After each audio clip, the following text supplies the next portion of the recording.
Sur cette première touche, il s'agit de jouer avec l'ailier côté fermé en soutien axial du 10, comme seul choix de jeu. Le 10 rentre bien sa course, le 12 s'écarte afin d'ouvrir l'intervalle 10-12 adverse. Les joueurs proches, le premier avant à l'intérieur, issu de la touche, et le 12 à l'extérieur, vont soutenir pour le ruck.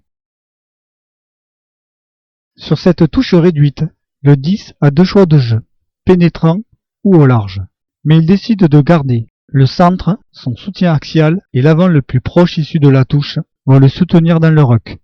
Le reste de la ligne sera disponible pour jouer la deuxième phase. Touche complète, le 10 passe à hauteur au 12 dans l'intervalle 10-12 adverse. L'ailier leurre sur une course complètement extérieure. Dans ce cas, le 10 va conserver avec le 7 qui vient de la touche.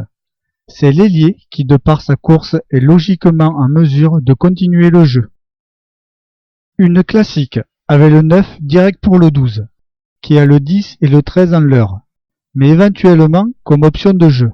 Vu sa course droite, le centre va conserver avec deux joueurs de la touche.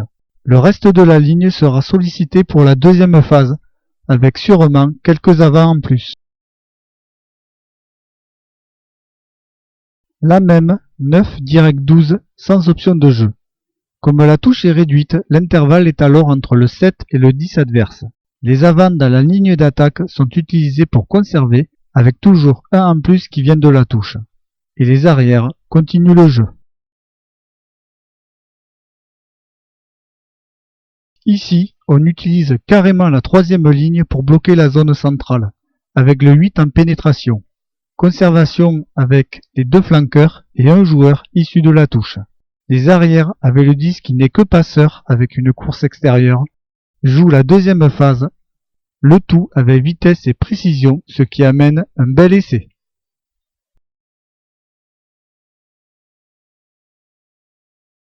Maintenant sur mêlée.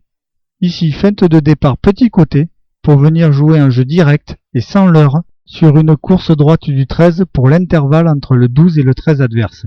Le soutien proche va conserver, à noter que le 10 en fait partie, car l'intervalle cible est loin de la mêlée. Le soutien lointain va se préparer pour la deuxième phase.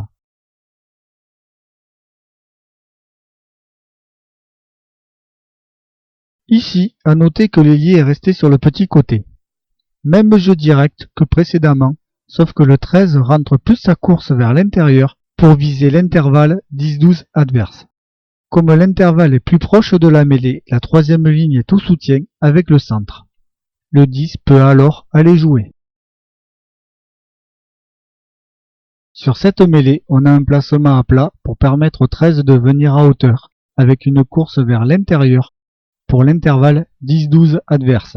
On retrouve l'ailier fermé en leurre intérieur et le 12 en leurre extérieur, qui peut être servi vu la course en croisée du 10, qui d'ailleurs va soutenir pour conserver. La raison est double. Le 12 part au large, donc il le remplace en tant que soutien proche extérieur. Et en plus, le jeu va se renverser, donc pas besoin d'un passeur dans le sens du jeu. Ici, c'est le 12 qui vient à hauteur. Les joueurs sont en profondeur, ce qui permet au 10, en partant en croisée, d'avoir réellement trois choix de jeu. Il reste classique en servant le 12. Vu sa course, l'ailier va conserver avec la troisième ligne, mais pourquoi le 13 y va? Car sur l'action suivante, le 10 n'a plus que le choix de jouer intérieur avec ses avants.